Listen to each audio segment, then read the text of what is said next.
Hello. This is my first time at Nerd Night. Little bit nervous, little bit sweaty, not gonna lie. But we're gonna take some deep breaths and we're gonna talk about more green time, less screen time. As Amy said, my name is Sarah Nielsen. I am a health and outdoor educator and board certified health and wellness coach. When it comes to my nerd credentials for being able to talk to y'all about this last night, I help people establish boundaries with their screen time by changing their relationship with nature so that they're able to leverage nature exposure for their emotional and physical well-being. So that's the whole spiel of what you're gonna learn tonight. Other nerd credentials, I've been accumulating these for the last 20 years or so. So I have a master's degree in health education. My undergraduate degree is a blend of outdoor education, exercise science, and health education. And as I mentioned, I am a health coach. So I've been a health coach since 2012 and a board certified coach since 2021. Big difference, by the way, if you're looking for a health coach. Let's see what else. On a professional level, I've worked for about 18 years in the private and public sector of workplace wellness and behavior change. And then on a personal level, I love nature. So it's a good thing that we're here tonight. I grew up in Minnesota. Obviously, I live in Austin, Texas now, but I have really fond memories of kind of being a free-range chicken in the backyard, also at my grandparents' farm growing up, and I also enjoy the experience of the climate in Austin and what a slap in the face the humidity can be sometimes. So that's sort of the baseline of my content today. And let me get my fun clicker. Let's talk about what we're talking about. So let's do a bird's eye view, pun intended, of our content tonight. So first we're gonna start with history and science. I know my audience. I know you guys wanna know what are the historical roots in leveraging nature exposure for health and well-being, all the way up to the current data and science of why we can prove that it's good for us today in 2024. And then we're gonna pivot to biophobia and behavior change. And that's where the coaching comes in. That's where we look under the rock and lift under the rock to see what's underneath the nervousness or the anxiety that we might feel about spending time in nature. It's unique to everyone in this room, so we're gonna get into that. And then finally, we're going to talk about what happens next. So when you leave this room tonight, it's my goal as an educator to make sure that you understand the concept of dose response. How much nature do you actually need? The space and place considerations for you to actually feel comfortable and not be an anxious, sweaty mess when you're outside and trying to have a good time. And just the sustainable, attainable way to establish a relationship with nature to improve your either emotional or physical well-being. So that's that. And I do want to give a shout out to the garden. This is Este Garden in East Austin, Texas. I don't know if anyone knows. So I have been a regular volunteer at Este Garden for the past 3 years. I met Austin, our other speaker tonight, at Este Garden like 2.5 years ago. Jonathan is here. He's the squirrel guy. He's the guy that has the squirrel. He's also a volunteer. And I find that my weekly hang at Este Garden has been such a lovely experience for me in watching plants grow, how nature works, how long it actually takes for things to grow and develop. I think there's a lot of analogies and life lessons there. That's a whole separate talk, but I just want to give credit to the garden. All right, let me get my clicker out again. But first, something for the nerds. So I did bring an activity, and it's called the sunset timer. If you are an outdoors person, if you are outside, whether it be at happy hour, and you're waiting for the sun to go behind a building, if you're wanting to watch the sunset and you want to know how much time do I have left before the sun actually starts to set, don't look it up on your phone. Put your arm out at arm's length and you put the bottom of the sun at the top of your pointer finger, and then you stack your hands, and every hand between the sun and the horizon that you are looking at is 1 hour. Every finger is 15 minutes. So it's really cool, particularly if you're outside, if you're camping in uneven terrain and you need to know how much daylight do we have left before we have to set up camp. That's a safety thing. It's a very connecting with the sun, no screens, that kind that kind of a thing, excuse me. If you're just wanting to watch the sunset, if you're wanting to know again, how much longer daylight do we have today? So please take that with you, absorb it like a sponge, pull it out at the next party and share it with anyone. It's facts, it's true. I first got it from a book called The Backpacker's Field Manual about 20 years ago, and it's still very much a real thing. So keep that in mind. All right, let's move on. Let's talk about history. So, our historical roots, our historical roots in nature exposure and health and well-being start with sanatoriums, essentially specialty hospitals that people would go to be treated for tuberculosis and influenza until the mid-50s when antibiotics were invented and proven to be successful for treating conditions. And so as people would go to these sanatoriums, cure cottages, they would participate in what was called the open air method treatment or regimen. And what that meant was, we're getting some fresh air, we are getting sunshine, and we are taking deep breaths of fresh air.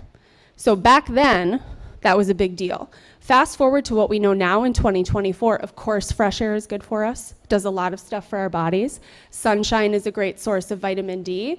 It also helps to regulate our circadian rhythms or our sleep cycles. So your exposure to sunlight throughout the day absolutely matters. And then taking deep breaths of fresh air. When we take deep breaths, especially when they originate from the belly, where the vagus nerve is, it activates your parasympathetic nervous system, which is your rest and digest system, and that allows a lot of physical relaxation, emotional relaxation, and it allows your body to get into this state where you can actually heal, you can rest and recover. Instead of subjecting yourself to high stress environments, your cells don't like that. They need to have sunshine, deep breaths, fresh air. I think I have one more picture, yeah. And the other thing too is that in the mid-1950s when antibiotics came around and the need for this went down, sanatoriums turned into, at the time, a little bit of a wellness retreat kind of a thing where you would spend time in nature, you would participate in recreation activities, so a really big shift. And then let's fast forward to the 80s. And the Japanese Forest Agency coined the term Shinrin-yoku, which is forest bathing. I'm sure you've probably heard of that, especially in the last few years. It's very buzzy. Shinrin is forest, yoku is bath, putting that together.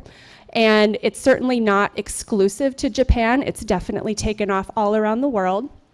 And the cultural practices may differ a little bit, but at the end of the day, we're taking our sick, burnt out, overwhelmed citizens and putting them in nature, having them take big breaths, having them get sunshine, vitamin D, and activating the parasympathetic nervous system. And so then, so that's the 80s. Then let's fast forward to today and what we know, because probably like early 2000s, about 20 years ago, there started to be a lot of emphasis, funding, and interest into what does nature actually do to us on a cellular level. And now that we have that technology to measure everything, we can see that it falls into three primary buckets. And so bucket one is improved cognitive performance, whether it be attention span, your ability to kick up some creative juices if you're feeling like you're in a rut, going over to enhanced immune support, reductions in salivary cortisol, that's a stress hormone that we leak out of our mouths when we're stressed out. So a decrease in cortisol. I already mentioned about, did I talk about sleep? Yeah, circadian rhythms, lower inflammation, higher amounts of anti-cancer proteins, and then over to the right, the reduced risk of chronic conditions, particularly when it comes to heart health, blood pressure, resting heart rate. All of those things go down measurably after time spent outside. This is a big deal. If you have a question about a specific facet of this slide, I am ready to talk about it afterwards. All right, so as an educator and as a coach, where we go next is, if we know something is good for us, why don't we do it? We can say that for flossing. We can say that for exercise. We can say it for eating nutritiously, getting enough sleep. All of the health interventions that we've grown up learning about, I'd like to officially add nature to that column, or to that menu of interventions that we can start to lean into. So that's a lovely little quote that I like to start with. And the knowing, doing gap. So we know something's good for us, why don't we do it? It's not always as simple as building a bridge. These are some layers. From an emotional perspective, we're thinking about incorrect assumptions that we may have about what it means when we spend time outside. What makes us an outdoor person or not an outdoor person? What assumptions do we have about what it means to spend time outside? There's also a fear of failure that taps into self-esteem, self-efficacy, just some preconceived nervousness about looking silly or stupid or whatever you want to say. So that's a layer of the knowing doing gap. And then from a systems perspective, this is true for schools, organizations, hospitals, etc. Everyone that's trying to think about how can we leverage nature exposure for improved well-being. We have can't barriers, won't barriers, or don't know how. And so from a can't barrier, let me look at it. We have the knowledge, we are emotionally committed, but our practices or policies do not allow for it to happen for whatever reason. So there's some intention there, but it's just not quite sticking. Then we have the won't barrier. So we have good systems and practices. We have the knowledge, but we are not willing or committed for whatever reason. And then the third, don't know how. We have the good systems. We are committed, but we lack the knowledge. You will not lack the knowledge after you leave tonight. So there's that. So that's the knowing doing gap. Those are the layers that can get in the way from a unique personal perspective all the way up to a systems organizational level. And then there's this too, just like the emotional piece of, I'm not going there by myself. I'll look silly, I'll look like a creep, I'll look whatever. And just the stories that we tell ourselves about what it means to spend time in nature. So there's that layer as well. So now let's talk about, this is where we pivot, and we talk about biophobia and behavior change. And so with the biophilia-biophobia spectrum, let's get some vocabulary up here. Biophilia is the innate human ability to connect with nature and other living things. And then biophobia, on the other side of the spectrum, is a fear or a dislike of nature. I would also argue a disinterest in nature. When we talk about increasing nature exposure for children particularly, some of them find nature really boring. They are not interested. They want to talk about Minecraft, they want to talk about Fortnite, they want to talk about nature in video games, but not actual real nature. And I've seen that firsthand. I teach some classes at the Lady Bird Johnson Wildflower Center as well, and just to wrangle everybody's mood about what it means to get hot and sweaty in the summer at camp, etc. So that's the spectrum. And what I want us to do now is think about your personal nature boundaries. So it's a silent reflection, excuse me, specifically with this snail friend that was in my front yard probably 3 years ago. And P.S., it's about to be snail season in Austin. And what I mean by that is when it rains, all of the snails emerge onto the sidewalks and driveways. And if you happen to go for a walk after it rains, it might be a stressful walk because you don't want to crunch on something, and that if you're a very empathetic person, that can be a little bit stressful. So again, let's think about our snail friend and self-reflect to identify some initial thoughts about what your nature boundaries are. So number one, would you pause to observe the snail? So if you're out for a walk, you see this gorgeous shell, fractal, spiral situation happening, it catches your eye. Do you stop to observe the snail?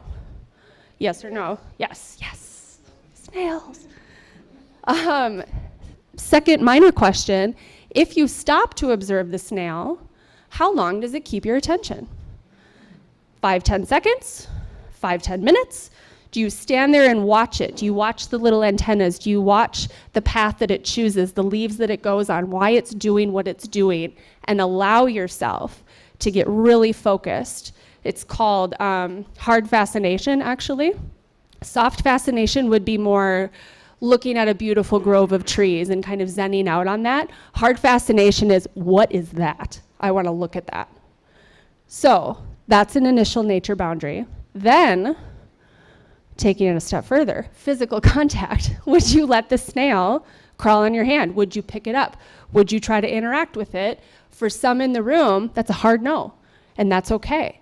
But it's important to understand where you stand with nature when it comes to how you want to spend time outside for your emotional and physical well-being. Let's ramp it up a notch. Snakeskin. This was also in my front yard, kind of creepy. Would you pause to observe the snakeskin? Would that catch your attention? Would you pick it up? Would you put it like a scarf? I don't know. Would you bring it home? Would you make an art project out of it? My grandparents' farm had tons of those, and so I remember we had a snakeskin collection growing up. But anyway, so thinking about not just the cute snails, snakeskin, weeds, bugs, mud, humidity, all of those things. What are your boundaries with all of those elements? Because you want to set yourself up for success when it comes to spending time in nature. So that's the biophilia, biophobia spectrum. Let's talk about biophobia a little bit more, illustrating. And I do want to point out, I asked AI to create an image of an iceberg for me for this slide deck, and it gave me 2 surface levels of water. and I couldn't get it to stop. And it stays, it's gonna be in there because I wanna make a point that we can't always trust computers to get it right.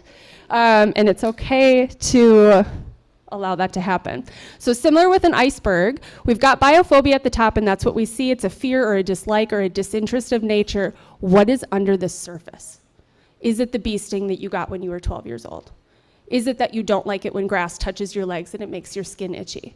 Is it because you don't like to get sweaty because you have to be somewhere? Like all of the things that we tell ourselves, that we convince ourselves of why nature is an inconvenience to us. Why don't we slow down? Why don't we allow some of these things to happen? Let's see what else. And we'll talk about a little bit more of those in the future. But again, just a really lovely visual to explain the little things that can impact our decisions when it comes to behavior change. So as we think about growing into your green time practice, first is a growth mindset. This is a behavior change concept. So the difference between a growth mindset and a fixed mindset. Growth mindset sounds like, I had a bad time last time, but I'm gonna try it again. I'm gonna see if this time I can find something that sits well with me so that I can lean into nature exposure for my blood pressure, for my anxiety, for my startle response, whatever it might be. So having that growth mindset is an openness to change, an openness to new experiences. And for some of us, we're very closed off to nature. We had a bad experience, a bee sting when you were 12, whatever, and that door has been shut. And so I encourage you to think about, if you can crack it open a little bit and start to think about what would get you outside? What would change your mind and open your mind to those new experiences? Also with behavior change, things don't go according to plan. And so I call this more of a GPS mindset. I know that's a computer, it's a screen. But the concept of reroutes and detours when it comes to the plans that you make for yourself. It doesn't always have to go according to, I'm gonna go for a walk, it's gonna be great, and then etc. The walk, you might get rained out. You might stub your toe. There might be fire ants. Allow that to happen and accept that it's either a reroute or a detour to the plan that you had for yourself. That's a growth mindset. That's what that sounds like, is being open to the detours, the bumps, the hurdles. Also, it's not trial and error, it's trial and learning. Anything that you do, you learn something from, good or bad or otherwise. And so when we think about what it means to spend time in nature, even if it wasn't the ideal experience that you had in mind for yourself, what did you still get out of it? We can still juice that orange a little bit and get something from that experience that's worthwhile and that we can take and build on for the future. Some external elements. I mentioned the rain, the humidity, the weather. It's about to get real hot in Austin for the foreseeable future. So if that's an issue for you, I encourage you to think about other ways that you can interact with nature. Something that we talk about, especially in the summers in Texas, heat, we've got heat advisories. kids playing outside, just the comfortability of being outside. If you don't want to go outside, you can still experience nature. There's something called establishing a noticing window in your home. And what that means is it's a window that looks out at a tree, looks out at some kind of nature, that you can look out the window every day and observe the changes, observe what's going on, make a connection with nature even though you didn't necessarily go outside. That's still going to activate your brain. It's still going to create a cellular response in your body, and it's also going to help you feel more connected to the natural world around you. And that's, again, another whole separate conversation. There's also the concept of preparedness versus control. We can be prepared for a hike, but we can't control everything. So again, that reroutes detour mindset of staying in a growth mindset, being open to the experience, learning from it, and then, to stick with gardening, composting what doesn't work and recycling what does work and continue to build from there. And then, I learned this a couple of summers ago at a teacher training at the Wildflower Center, the concept of identifying a risk versus a hazard, especially for kids, especially for nervous parents where their kids are playing outside. Be careful, be safe, you know, that kind of a thing. So is something a risk or is something a hazard? If a kid was gonna jump off of this stage, there's a risk that they might not land correctly and maybe get hurt. It's not a hazard though.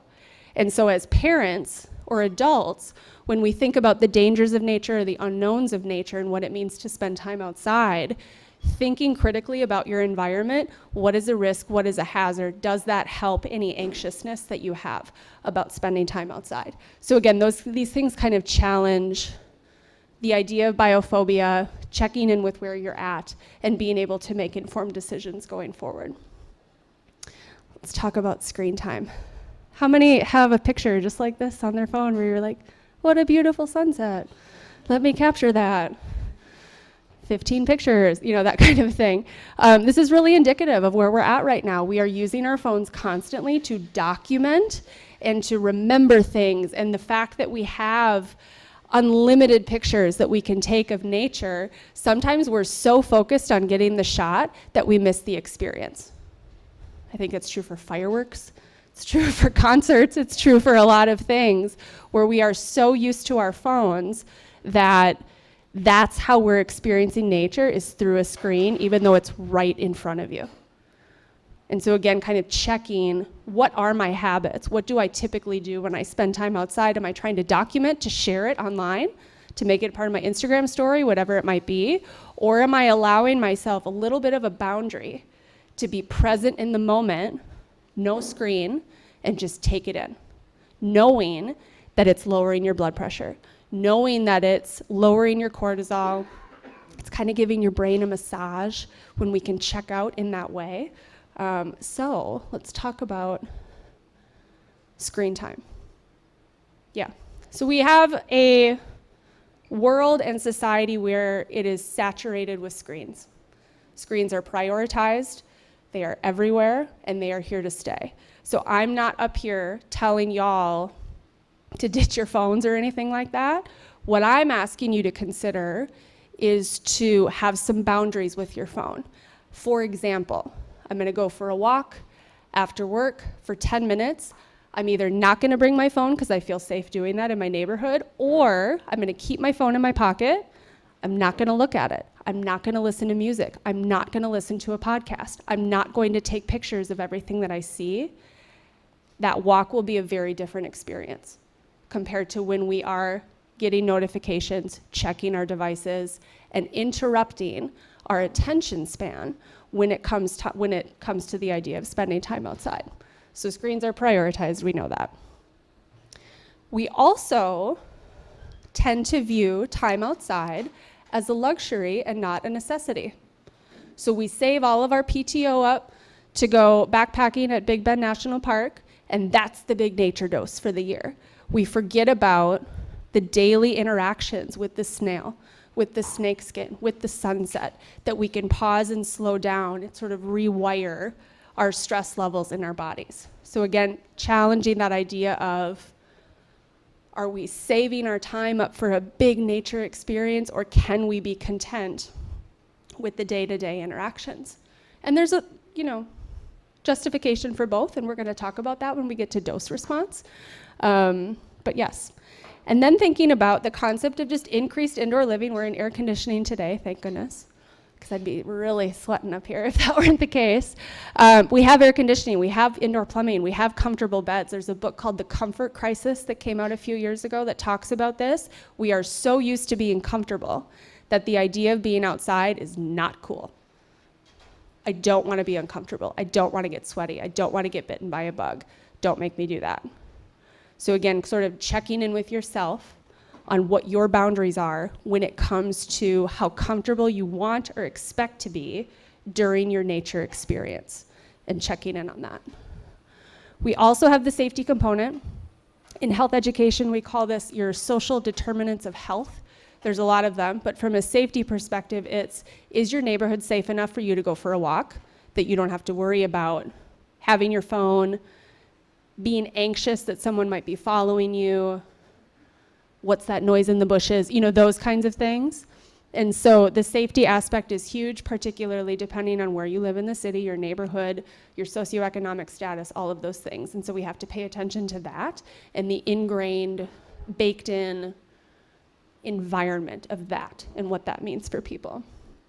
Weather connotations is a new thing that I've been paying attention to. And I saw this in Minnesota a lot too, and in Texas we get it, because everybody freaks out when there's ice and snow, rightfully so.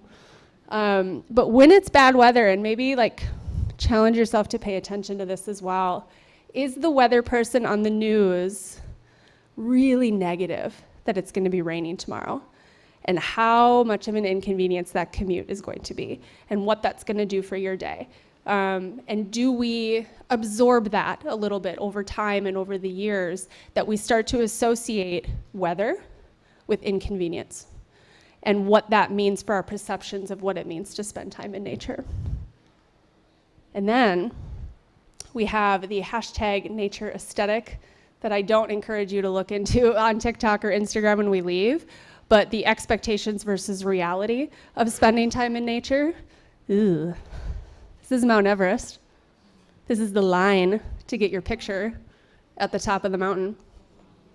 This is very real. This is a National Geographic article that came out a couple of years ago, I think. Just soak that in for a second. I went on a nerd deep dive because I wanted to use this picture, and I want to back it up with stats. It takes 2 months to climb Mount Everest. In theory, maybe 2 weeks, but you have to build in time to acclimate to the altitude for safety, otherwise you will die. It's very real. So 2 months. This line is about 12 hours long to get to the top, and you have 4 minutes to get your selfie at the top of Mount Everest before you are ushered along for the next person to be able to get their photo. And I'm not gonna put a photo of actually somebody up there, because it looks beautiful. There's no one behind them. Of course, they crop out the line, in that experience. And so again, expectations and reality versus reality, spending time in nature. So when we think about spending time in nature and what it means to be an outdoors person, sometimes we have the perception that we have to do stuff like this to be an outdoor person. And that's just not true. We don't always have to focus on achievement or performance. I've scaled this many peaks. This is my triathlon time. This is whatever. It doesn't always have to be about PRs or achievement or performing for social media or having a photo that proved that you did it. And there's a time and a place for that, and so I'm not gonna negate that. But I also, again, wanna challenge, what are our boundaries when it comes to screen time and green time? And are we actually in the moment, or are we doing it for the gram? Or for, pics or it didn't happen, that kind of a thing. So really thinking about what is your relationship with screens when you're in green time? And I would also argue that when you are outside and you get a notification or you think that you want to take a photo, you're interrupting the sensory experience that happens to your hearing, to your sight, to your smell. Your attention goes elsewhere and it goes back into your phone. and you get sucked into that. And not everyone is the same, but typically, if we check our phones for one thing, it's easy to get sucked into 5 or 6 other tasks. And so thinking about those, again, those boundaries when it comes to screen time, spending time in nature, and having some distance so that you can intentionally get the benefits of nature for your emotional and physical health. So now let's talk about how we experiment with new behaviors. I use the word experiment intentionally, not just because I'm in a nerd room, but from a behavior change perspective, I think we're used to the concept of setting goals and what that means. Every goal is an experiment. It's a trial and learning. We recycle what works, we compost what doesn't. And again, it's all an experiment to find your exact combination of what works for you. It might take 2 weeks, it might take 2 months, it might take 2 years, but be open to it and see where that journey takes you. And that's the experiment mindset. It's also a growth mindset with doing new things. Squirrels. Okay, I did not take this photo, it's from Unsplash, but it is an exact replication of my experience that I've had over the last few years, where I challenged myself to establish a noticing practice, meaning looking out my windows to see what I saw, and doing it for long enough to catch behavior like this. So squirrels, what I learned with my noticing practice, and we have probably 4 squirrels in our little trees in our house, or outside of our house. They take naps 2 times a day, and it's the cutest thing in the world. They take a nap around like 9:30 after they've had breakfast. And then they take little rests like this in the afternoon as well. Sometimes they'll just pause, like they'll go from being really erratic and busy to lounging. And then they go back to their business. I would have never known this had I not slowed down, had I not put my phone away and intentionally just looked out the window for long enough to see what I saw. And now it's kind of this thing where, and my husband can vouch for this, I'm very into the squirrels in our trees. Like, hi friend, oh you're back, okay, yep. You're having a snack, okay. Oh, you're so tired today, you know, that kind of a thing. But it's a connection, that's biophilia, that's the innate human ability to connect with nature and other living things. And when we slow down and put our screens away, we can start to see stuff like this. So again, noticing, the practice of noticing is like a muscle. We have to get some repetition, we have to get the reps in, we have to stretch it, we have to grow it. It does not happen overnight, it is a commitment. But because you're inside, it's a little bit easier. It's not the logistical effort of going outside to interact with nature. So that's the pros for the noticing window. There's another way you can do it is identifying what's called a sit spot. It's just a spot outside. Maybe if you have a backyard, if you don't, it's somewhere close to where you live, where you can go and feel comfortable to sit for long periods of time and notice and take it in. Have the sensory experience. You're gonna experience the hard fascination, like we talked about with the snail, something that really captures your attention. You're also gonna experience soft fascination, which is the lulling view of nature and how that relaxes our brains and our bodies.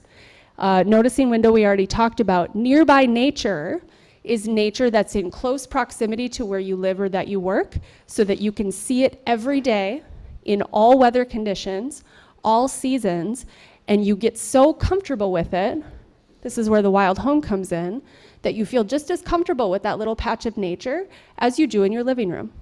You know what's growing, you know how things change. So the squirrels in the trees outside of our house, that's my wild home. And I can tell when things are shifting. And it's not groundbreaking or anything, but again, it's just a way to practice biophilia and connecting with nature. I also want to talk about the concept of boredom versus stillness. And this is something that I learned, again, teaching kids at the Wildflower Center. Nature's boring. This is boring. I'm bored.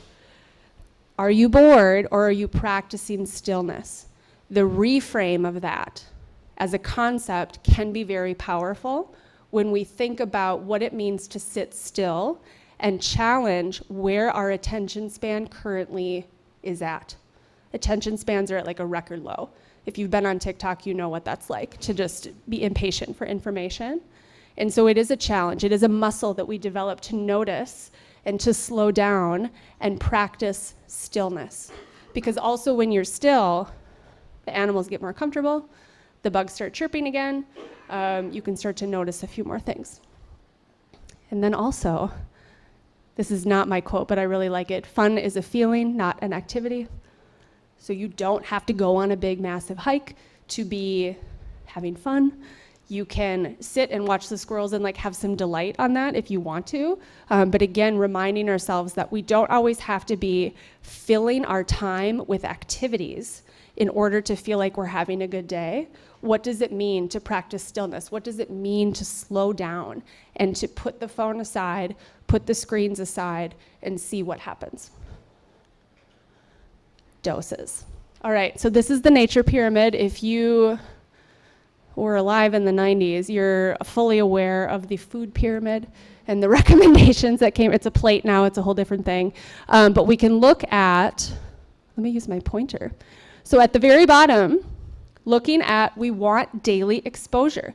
This is your wild home, it's your nearby nature, it's your noticing window. This is what we need the most of in your immediate neighborhood. It's a necessity, not a luxury. As we move up the pyramid, we can go a little bit further away from home. Weekly exposure to a regional area, monthly exposure to a national area, and then the luxury, yearly international trip. I don't know if that's feasible for everyone, but sounds nice. So that's the nature pyramid. If you're a visual learner, this is a really lovely thing to kind of imprint into your brain. And then, this is the real dosage. So, we're looking at duration and frequency on the left side, and then we're looking at location and behavior considerations on the right. When I do nature prescriptions or park prescriptions, we have a conversation, we talk about what are you comfortable with, what do you live by, what kind of time will you commit to this, like the really nitty-gritty layers of what it means to start a new habit. And what we are looking for nature to start positively impacting your emotional and physical well-being is 20 minutes a day, 120 minutes a week in nearby nature, wild home, noticing window, or seeking out what's called biophilic design. And that means that natural elements are incorporated into infrastructure and architecture. So when you live in a big city like Austin, Texas, you might not always have a park nearby, but what can you notice on the boulevard, in the flower pots, in the weeds growing through the cracks of the sidewalk? It's everywhere. We just have to sort of look for it and put the phones away and allow ourselves to just notice. So there's that. Then we go up that pyramid and we think about 5 hours per month in a semi-wild location. From a behavior change perspective, I really like the idea of a semi-wild location. Here in Austin, my favorite semi-wild location is the Lady Bird Johnson Wildflower Center, because there are trails, there are restroom facilities, there's some safety involved, there's staff, there's operating hours, but you're still out in it. And it feels like, depending on the trails and the route that you take, that you're really out in nature, you're in the woods, you're in the forest. And so if you're an anxious person, if you have an exaggerated startle response to like noises or bugs or whatever, it's a way to like dip the toe in to nature without going on a hiking trip for 3 days and having it be an absolute nightmare. If that's not where you're at, that's okay. But like, know that about yourself and don't put yourself in situations that are going to be unpleasant, because then that starts to tell the story of, I'm not a nature person. Outdoors is not for me. And I will push back on that till the day I die. So that's 5 hours per month. And then 3 days per year, further up on the pyramid, in the wild or in the backcountry. But again, biophobia. That might be a little bit too much or too far for people that are just, again, trying to get into nature exposure. So know where you are, know who you are, and pay attention to the space and place of it all, and then the timing.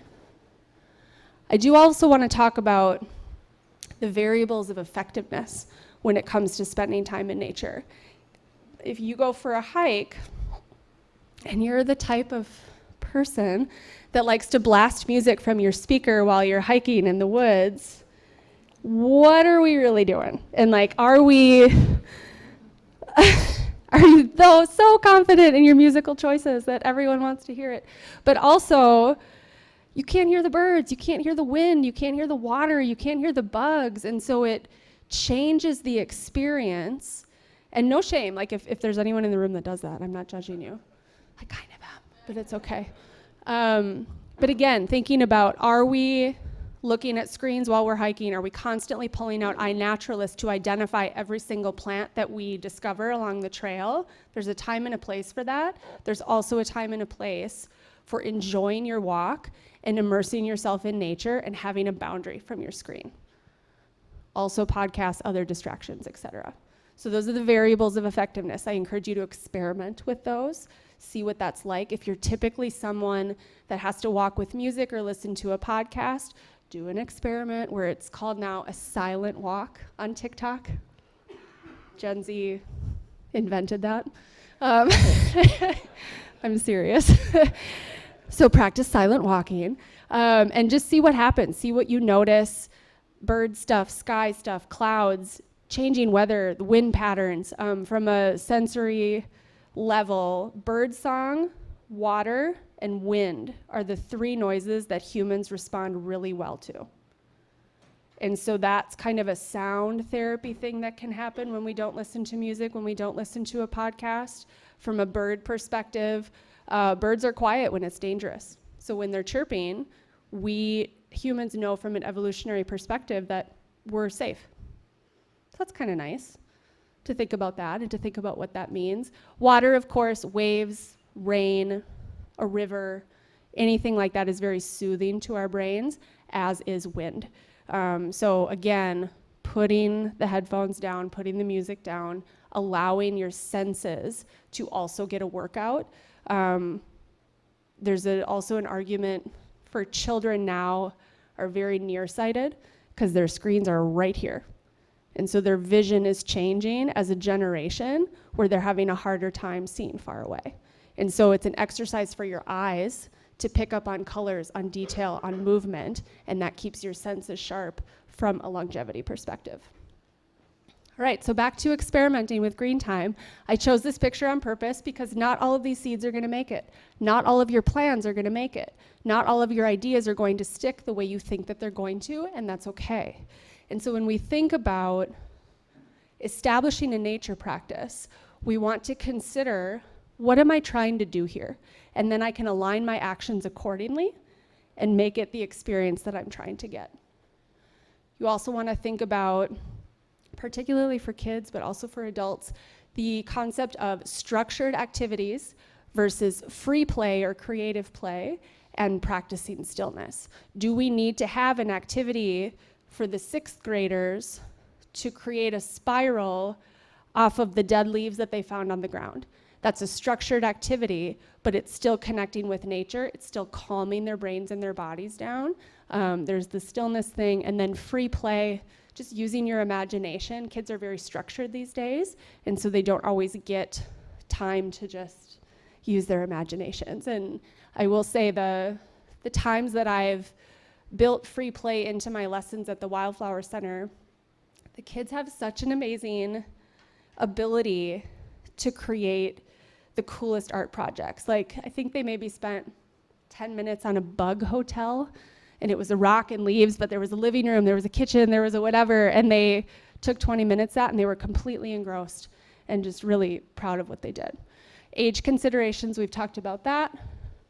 And then establishing physical and emotional boundaries to when it comes to screens. So having the screen in your pocket, and then also having a rule or a guideline or a boundary where we're not going to talk about screen-related things while we're in green time.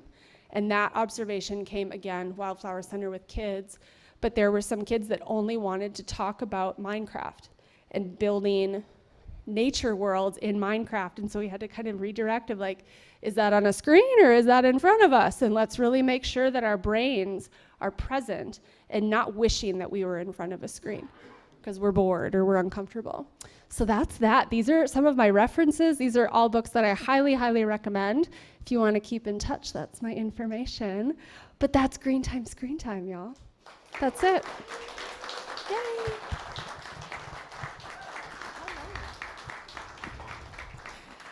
All right. How Thank you long was so that? much. Is that a long one, or was it okay? It's okay. Okay. We got 2 speakers tonight. It's all right.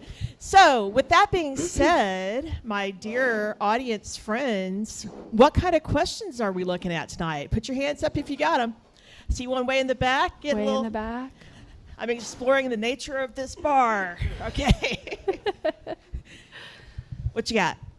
Yeah, so I have a white noise machine that at night I always have it on white noise. Would I potentially get any benefit out of one of the other like 5 settings of storms, waterfalls, crickets, birds, etc.? Have That's a good question. any possibility? I don't know. That's really interesting. And I used to have a slide that talked about artificial nature experiences like aromatherapy, sound, same thing.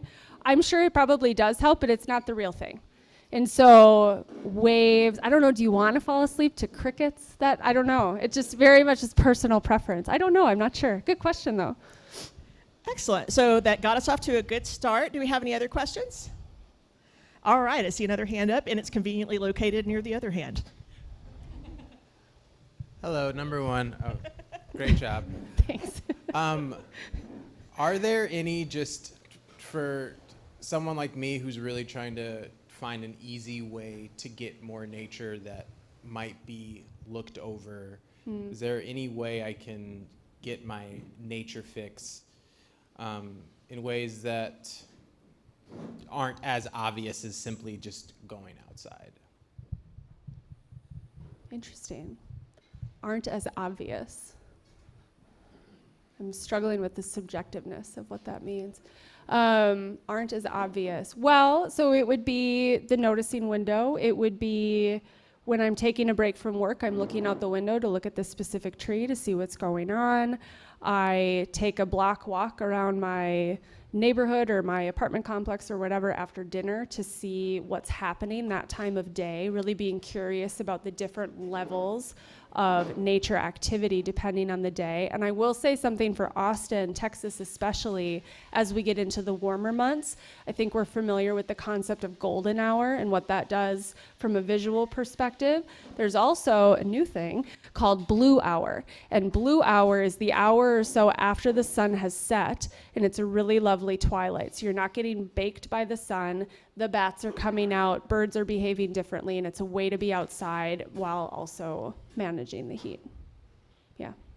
All right, so we're 2 for 2 on good questions. Got a couple And then we've over got there. another one over here. Okay. Perfect. Excuse me. All right. So my question is, do you have organizations that you steer people to? Because we have umpteen organizations that work in and with nature in Austin. And you can be a master naturalist, you can join the Native Plant Society, you can be a part of the Butterflies, the Xerxes Society, and so forth. And the city and county have various programs where you can go and they will both teach you things and give you opportunities to do something good. Yeah. So those are things that I would definitely suggest to people who want to get a dose of nature. You do as much as you want to. You don't do any more than you want to. Yeah, absolutely. And I can speak to that too from just the volunteer work that I do at Este Garden. I can go, I can learn how to grow food, which is incredible, and seeing what that process is like. I do think that when it comes to nature, there's the benefit of seeking out organizations for knowledge, but then I also think there's a layer of establishing your own private personal relationship with nature that doesn't have to, you don't have to learn anything, or you don't have to identify all the plants, or go to that level. You can just enjoy the breeze and the sun, and that's not a waste of time. So there's a balance with that, and it very much depends on who you are as a person and how you want to connect with nature. I think there's a lot of opportunities for the learning side. I don't know if there's a lot of opportunities formally for informal recreation and like a picnic party at the park. I don't know. Like, yeah, go ahead. Oh, we gotta keep it moving. But you should talk during the break, definitely. I think Yes, you'd enjoy let's each talk other. afterwards. So I am the nerd in the relationship. Okay. Okay. I was at a Python programming conference this weekend, and everyone got together to walk to lunch. It was such noted downtown venues as Whataburger and Torchy's. Yeah. And I tried, those are great things, I guess. I tried to get people started on a walk and talk around Lady Bird Lake, because it's a beautiful place, nature, all of that. Got absolutely no uptake. Yeah. So I need nerdly advice on how to get people to actually eschew junk food and decide to go bathe in nature. Yeah. Yeah. And I think from a behavioral perspective, from a nature at work in the middle of a day, in the middle of a conference, I would steer people more towards a green space or a green area where they're able to lounge and not have the biophobia or the self-consciousness about if they get sweaty, what kind of shape they're in, what clothes they're wearing, those other layers that factor into decision making while we're at work. And so I think that leaning into rooftop patios, the green spaces we have in Austin, and encouraging noticing and observation even while we're sitting still. And forest bathing, which we talked about, is a very buzzy thing. Forest bathing, you're maybe traveling a half a mile over the course of 2 hours. You're going that slow. You're pausing, you're noticing, you're watching. And so having some kind of a hybrid urban forest bathing to take a break from screens, from work and all of that, but not necessarily always introduce the physical activity component in mixed groups, because that can be a little bit iffy, depending on ages, depending on abilities, all of that good stuff. But that's a bummer. Yeah. Yeah. Well, we have one more shot to end this on a positive note. Jacob, what you got? Now, I'm just curious. I know you talked a lot about Zoomers. A trend I've noticed a lot with like millennials is that like the obsession with like bringing houseplants into like their bedroom or like a special room in their apartment or house or whatever, where it's just like surrounded by plants. Yeah. Do you know if that's helpful at all, or if that could be like a step, maybe like a precursor to the actual going outside, or is that just like a trendy thing? No. And I used to have a slide where I showed like a house plant in my living room, because you can really watch nature and watch how plants grow, the little leaves that come out, how they change over time. And I'm actually working with a client who, she's a really overwhelmed mom of 2, and also working full time, and she is a master naturalist. She's taking a lot of herb classes, and she has like 200 plants in this one sunroom in Seattle. And we've established a plant time practice for her in the morning for 10 minutes. She goes in with her cup of coffee. She does not get on Instagram. She does not check her email.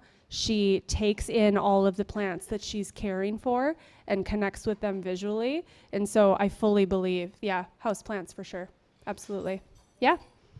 And there were a couple other questions, so let's chat after. Yes. Yeah. At this point, we are going to call it a talk, and let's give a round of applause to our speaker.